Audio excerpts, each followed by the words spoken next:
Ford and Toyota are tearing down the very foundations of the car buying experience. Ford, the car maker, cautioned that full-year earnings will be at the low end of the forecast. And it's causing a massive stir across the automotive world. Dealerships, those iconic hubs of car sales, are being shut down, leaving consumers, employees, and entire communities wondering, why take such a radical step? Is this a bold leap into the future of car shopping, or a risky move that could backfire? Get ready for an eye-opening ride as we dive deep into the real reasons behind this game-changing decision, and what it means for the way we'll buy cars in the years to come. And what does this mean for you? A death knell for car buyers. What's driving Ford and Toyota to dismantle the dealership model, something they've relied on for over a century? The answer lies in a complex web of consumer dissatisfaction, inefficiencies, and an outdated system unable to adapt to modern demands. For decades, buying a car meant a trip to your local dealership, where you'd navigate pushy sales tactics, unclear pricing, and hours of negotiation. While some buyers found the haggling process exciting, many grew to despise it. Dealerships, instead of being helpful facilitators, often became synonymous with stress, hidden fees, upselling of unnecessary services, and fluctuating prices based on location or salesperson mood eroded consumer trust. The very charm of buying a car in person turned into a frustrating ordeal, leaving customers questioning the value of dealerships altogether. So why are Ford and Toyota finally pulling the plug on this long-standing system now? The pandemic acted as a catalyst, forcing industries to evolve rapidly. With lockdowns limiting physical interactions, consumers turned to online shopping like never before. Groceries, furniture, even homes, everything was suddenly just a click away. In this new digital-first world, walking into a dealership to spend hours negotiating over a car seemed almost archaic. Customers wanted convenience, transparency, and speed, qualities the traditional dealership model couldn't provide. Then there's Tesla. Elon Musk's brainchild didn't just dominate the electric vehicle market, it shattered the mold for how cars could be sold. Tesla's direct-to-consumer model allows buyers to browse, customize, and purchase their vehicles entirely online, with consistent pricing nationwide. This streamlined approach not only eliminated the stress of negotiations, but also highlighted just how inefficient traditional dealerships had become. Ford and Toyota's decision is as much a reaction to Tesla's success as it is a response to consumer demand. But while Tesla's system may be the gold standard, can these automotive giants adapt to such a model without alienating their long-standing partners and loyal customers? Dealership owners naturally are outraged. These businesses are more than just sales outlets. They're community anchors, employing thousands of people and contributing to local economies. Some dealership owners feel betrayed, arguing that Ford and Toyota's move disregards decades of partnership. One anonymous owner lamented, "We've built these brands in our communities. Now they're cutting us out like we don't matter." The fallout from this decision could be far-reaching, impacting not just dealerships but also local economies and employment rates. Is this shift toward a direct-to-consumer model truly a step forward, or is it a corporate move that prioritizes profits over people? Control, and cash flow. Is this really about improving the car buying experience, or is there something more sinister at play? Ford and Toyota claim that their shift to a direct-to-consumer model is all about efficiency and transparency, but industry insiders suggest the real reason is far less altruistic. At its core, this move is about control and the billions of dollars that come with it. Under the traditional dealership model, automakers relinquish significant control over how their cars are sold. Dealerships, operating as independent entities, set their own prices, manage their inventories, and determine how they market vehicles. While this system offers benefits like localized expertise and customer relationships, it also creates inconsistencies that can damage a brand's reputation. For example, a customer might have a great experience at one dealership, but a terrible one at another. These inconsistencies not only frustrate buyers, but also dilute the brand image. By adopting a direct-to-consumer model, Ford and Toyota aim to eliminate this variability, ensuring a uniform experience for all customers. But there's another more pressing reason for this shift. Money. Jim Farley, CEO of Ford, recently revealed just how costly the dealership model is. According to Farley, it costs Ford approximately $2,000 more per car to maintain the traditional dealership system compared to Tesla's streamlined approach. When you multiply that figure across millions of vehicles, the potential savings are staggering. Cutting out dealerships means automakers can save billions in overhead costs, from real estate to staffing. These savings could be reinvested in developing cutting-edge EV technology, autonomous driving systems, or even reducing car prices to remain competitive. However, some skeptics argue that these savings are more likely to line shareholders' pockets than benefit consumers. The financial motivations don't end there. The direct-to-consumer model also gives automakers access to something invaluable: first-party data. In today's digital economy, data is often compared to oil in terms of value. By cutting out dealerships, Ford and Toyota gain direct access to detailed information about their customers, including purchasing habits, preferences, and even driving behaviors. This data is a goldmine for automakers, enabling them to personalize marketing efforts, streamline the sales process, and develop products that align more closely with consumer demands. For instance, by analyzing how customers customize their vehicles online, automakers can identify trends and adjust their production lines accordingly. A former Toyota executive recently shed light on just how critical this data is. This isn't just about selling cars, it's about building ecosystems. The more data these companies collect, the more they can dominate the market. But there's a downside. While automakers stand to gain significant control and revenue, this shift could leave consumers vulnerable. Dealerships, for all their flaws, often act as advocates for buyers, helping them navigate financing options, warranties, and service plans. Without these intermediaries, who will ensure that automakers don't take advantage of their newfound power? There's also the issue of pricing. Ford and Toyota promise transparent, consistent pricing under the direct-to-consumer model, but will it actually be better for buyers? Some critics worry that eliminating dealerships could reduce competition, giving automakers free rein to set prices as they see fit. Without the option to shop around, consumers may end up paying more, not less. Another potential drawback is the loss of personalized service. Dealerships often go above and beyond to build relationships with their customers, offering perks like free oil changes or loaner cars during repairs. Will Ford and Toyota's direct-to-consumer approach be able to replicate this level of service, or will it feel cold and impersonal? These concerns haven't stopped automakers from pushing forward. For Ford and Toyota, the potential rewards outweigh the risks. By controlling the entire sales process, they can maximize profits, streamline operations, and position themselves as leaders in the rapidly evolving automotive landscape. But this isn't just a financial gamble, it's a cultural shift. For over a century, dealerships have been the face of car buying. They've built relationships, supported communities, and provided jobs. Ford and Toyota's decision to dismantle this system represents a fundamental change in how we think about car ownership. So is this shift toward direct-to-consumer sales truly the future of the automotive industry? Or is it a step too far, one that sacrifices tradition and trust for the sake of profits? As these automakers move forward, one thing is certain: the road ahead is filled with challenges. From navigating legal battles to maintaining customer satisfaction, Ford and Toyota must tread carefully. Their success or failure will shape the industry for years to come. A new standard for selling cars. Did Tesla light the fire that's now threatening to burn down the traditional dealership model? Absolutely. Tesla's direct-to-consumer approach has disrupted the automotive industry in ways few could have imagined. By cutting out dealerships, Tesla streamlined the car buying process, offering customers a level of convenience and transparency that legacy automakers simply couldn't match.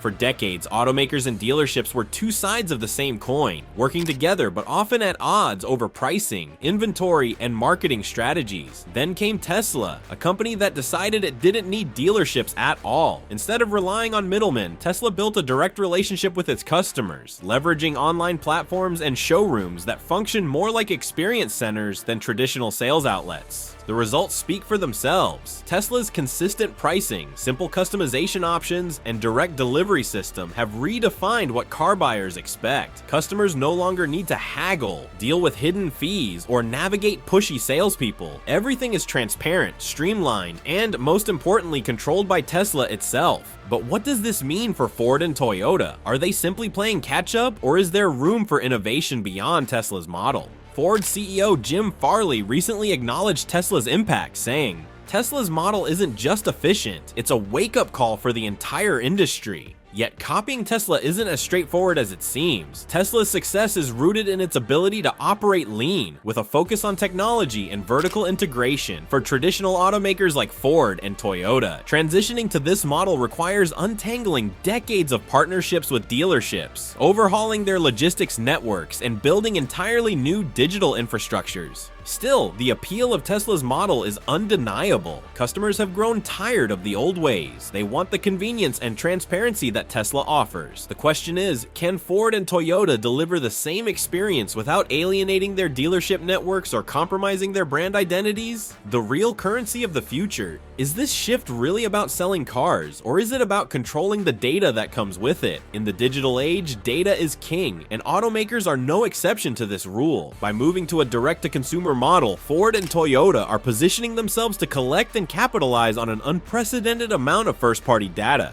Think about it. Every time you browse, customize, or purchase a car online, you leave behind a digital footprint. This data is invaluable. It tells automakers not just what you're buying, but how you're buying it, your preferences, habits, and even the features you're willing to pay extra for. Tesla has already mastered this game. By owning the entire sales process, Tesla collects a wealth of data that it uses to refine its products and marketing strategies. For example, Tesla knows exactly how customers configure their vehicles, which options are most popular, and even how buyers respond to changes in pricing. This insight allows Tesla to make data-driven decisions that boost efficiency and profitability. Ford and Toyota want in on this action. Under the traditional dealership model, much of this data is lost or fragmented. Dealerships control the customer relationship, leaving automakers with limited insight into buyer behavior. By eliminating dealerships, Ford and Toyota can gain direct access to this data, using it to improve everything from product design to customer service. A senior executive at Ford, speaking anonymously, admitted, "We're not just building cars anymore, we're building ecosystems. Data is the key to everything, from predicting trends to creating new revenue streams." But this raises important questions. Who really benefits from this data? While automakers promise that these insights will lead to better products and services, some critics worry that consumers may ultimately pay the price. For instance, will automakers use this data to push subscription-based features, locking essential functions behind paywalls? There's also the issue of privacy. As automakers collect more data, they must navigate complex legal and ethical challenges. How will this data be stored, used, and shared? And will consumers have any say in how their information is handled? Ford and Toyota are betting big on data, but it's a gamble that comes with significant risks. In the race to emulate Tesla, they must ensure that their pursuit of profits doesn't come at the expense of customer trust. The cost of cutting out dealerships. Ford and Toyota's move to a direct-to-consumer model isn't just a technological or strategic shift, it's a financial gamble with massive implications for the industry. On the surface, cutting out dealerships seems like a cost-saving measure, but the reality is far more complex. First, consider the upfront costs. Transitioning to a direct-to-consumer model requires substantial investment in digital infrastructure, logistics, and customer service. Automakers must build robust online platforms that can handle everything from browsing to purchasing to after-sales support. They also need to develop efficient delivery systems, ensuring that customers can receive their vehicles quickly and reliably. Then there's the challenge of after-sales service. Traditionally, dealerships have been the go-to for maintenance and repairs. If Ford and Toyota move away from this model, they'll need to establish new service networks, whether through mobile repair units, regional service centers, or partnerships with third-party providers. One longtime Toyota customer expressed their concerns. "I've always trusted my local dealership for repairs. If Toyota takes that away, what's the alternative? Will they be able to match the convenience and reliability I've come to expect?" The financial implications don't stop there. By cutting out dealerships, automakers lose a critical layer of local expertise. Dealerships often understand regional markets better than corporate offices ever could, tailoring their inventory and marketing strategies to meet local demand. Without this input, automakers risk misaligning their offerings, potentially alienating customers in certain regions. There's also the legal and regulatory landscape to consider. In many states, franchise laws protect dealerships from being bypassed by automakers. Navigating these legal challenges will be a significant hurdle for Ford and Toyota, potentially delaying their plans or forcing them to make concessions. Despite these challenges, the potential rewards are enormous. By eliminating dealerships, Ford and Toyota can save billions in operational costs, reinvest in innovation, and streamline their supply chains. These savings could be passed on to consumers in the form of lower prices, although some skeptics argue that automakers are more likely to pocket the difference. A dealership owner in California who wished to remain anonymous painted a grim picture of what this shift could mean for local communities. This isn't just about selling cars. Dealerships are major employers. They sponsor local events, support schools, and contribute to the local economy. If they disappear, who fills that gap? This highlights a critical tension in Ford and Toyota's strategy. While the direct-to-consumer model may make financial sense for automakers, its broader implications could be devastating for the communities that rely on dealerships. As Ford and Toyota forge ahead, they must strike a delicate balance between innovation and tradition. Their success or failure will not only shape the future of their brands, but also set the tone for the entire automotive industry.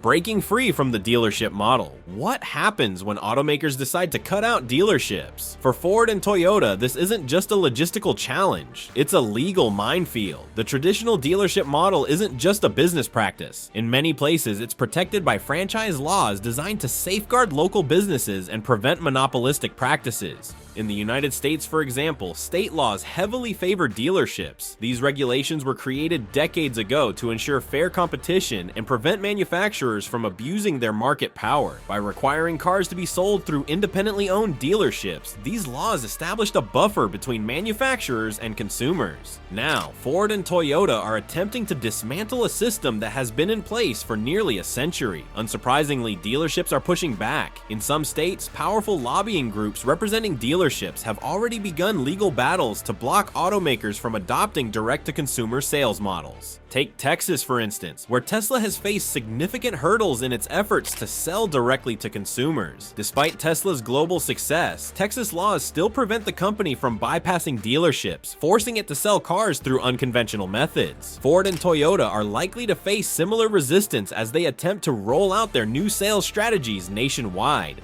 One dealership owner, speaking anonymously, expressed frustration. These laws exist for a reason. They're not just about protecting dealerships, they're about protecting consumers. If Ford and Toyota get their way, who's to say they won't abuse their power and raise prices without competition?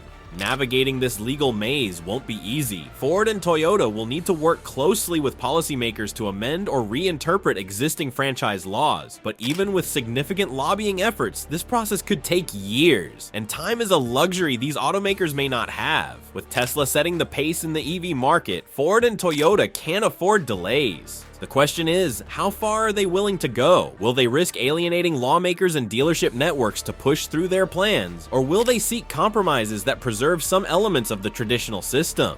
The economic fallout. What happens to the towns and cities that depend on dealerships when these businesses disappear? The economic impact of Ford and Toyota's decision to move away from dealerships could be devastating, particularly in smaller communities where these businesses are major employers. Dealerships do more than just sell cars. They provide jobs, support local charities, and contribute to tax revenue. In many areas, dealerships are community hubs, sponsoring school events, sports teams, and festivals. Their absence could leave a significant void, not just economically, but also socially. One small-town mayor in Ohio voiced her concerns. Our local dealership has been here for 3 generations. They've helped build this town. If Ford shuts them down, it's not just a business closing, it's a piece of our community disappearing. The ripple effects could extend far beyond job losses. With fewer dealerships, consumers may have to travel greater distances for test drives, repairs, and maintenance. This could disproportionately affect rural areas where access to services is already limited. And then there's the issue of tax revenue. Dealerships contribute millions of dollars annually to local and state governments. If these businesses disappear, municipalities will need to find new sources of revenue, a challenge that could lead to higher taxes or cuts to public services. Ford and Toyota argue that their new sales model will create efficiencies and lower costs, but it's unclear how or if these savings will trickle down to the communities that stand to lose the most. Some critics argue that automakers are prioritizing their bottom lines over their social responsibilities, leaving local economies to pick up the pieces. Is there a way to balance innovation with community impact? Ford and Toyota have yet to provide clear answers. For now, their focus seems to be on streamlining their operations, even if it means leaving a trail of economic fallout in their wake.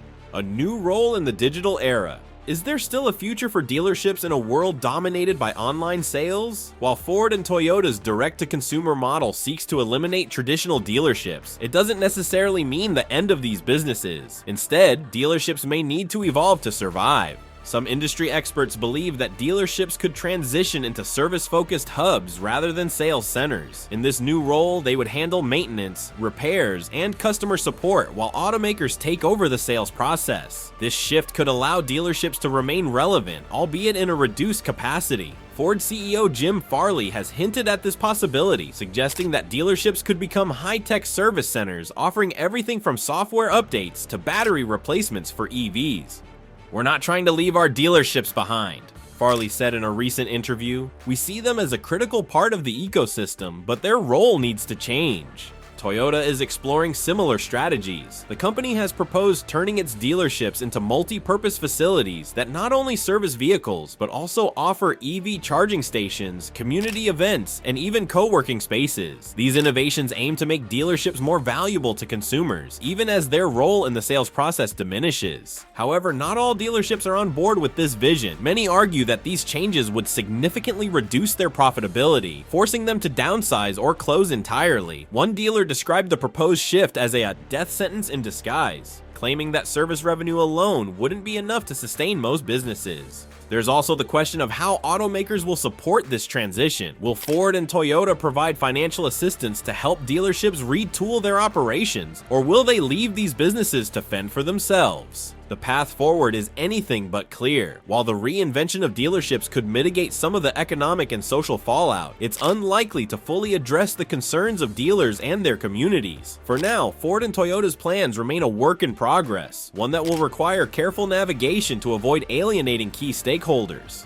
Price wars and profit margins. How can Ford and Toyota survive Tesla's aggressive pricing strategy? Tesla has not only revolutionized how cars are sold, but has also ignited a fierce price war in the electric vehicle market. In early 2023, Elon Musk made headlines by slashing Tesla prices across the board, making their EVs more accessible than ever. This bold move forced traditional automakers like Ford and Toyota to follow suit, but not without consequences. For instance, Ford had to reduce the price of its flagship EV, the Mustang Mach-E, by nearly $6,000 for certain configurations. While this helped Ford stay competitive, it also significantly impacted its profit margins. In fact, Ford's EV division, Model E, reported a massive $700 million loss in the first quarter of 2023 alone. Meanwhile, Tesla managed to maintain a profit margin of over 11% during the same period. The stark contrast between Tesla's profitability and Ford's losses highlights a critical issue. Traditional automakers are struggling to achieve the economies of scale that Tesla has mastered. Tesla's streamlined operations and vertically integrated supply chain give it a significant cost advantage, allowing it to cut prices without jeopardizing its bottom line.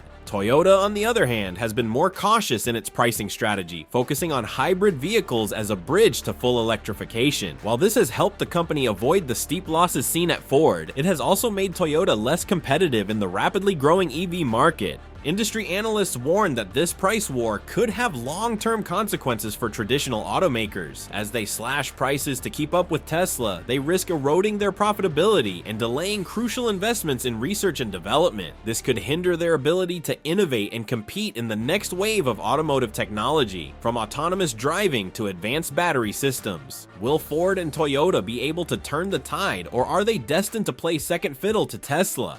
The future of car buying, what comes next? Are we witnessing the death of the dealership or the birth of a new automotive era? Ford and Toyota's shift toward a direct-to-consumer model is more than just a business decision. It's a glimpse into the future of car buying. In this new era, digital platforms will dominate, offering customers the ability to browse, customize, and purchase vehicles with just a few clicks. Test drives may become virtual experiences, powered by augmented reality. Service and maintenance could be handled by mobile units that come to your home or workplace. But this future also raises critical questions. Will the convenience of online shopping come at the expense of personalized service? How will automakers handle the logistical challenges of delivering cars directly to customers? And what happens to the communities that have long relied on dealerships as economic anchors? Ford and Toyota are betting big on this transformation, but their success will depend on how well they can navigate these challenges. They must balance the need for innovation with the realities of their existing infrastructure and relationships. Most importantly, they must ensure that their new approach enhances, not diminishes, the customer experience. One thing is certain, the automotive industry is at a crossroads. The decisions being made today by Ford, Toyota, and their competitors will shape the future of car buying for decades to come. And there you have it, the inside story of why Ford and Toyota are shutting down their dealerships and what it means for the future of the automotive industry. Is this the dawn of a better car buying experience, or will it lead to unforeseen challenges? Only time will tell. What's your take? Are you excited about the convenience of direct-to-consumer car sales, or do you miss the personal touch of traditional dealerships? Let us know in the comments below. If you enjoyed this deep dive into the future of car buying, don't forget to hit that subscribe button and ring the notification bell. Stay tuned, because we'll be covering more industry-shaking stories in the days to come. Thanks for watching, and see you in the next video.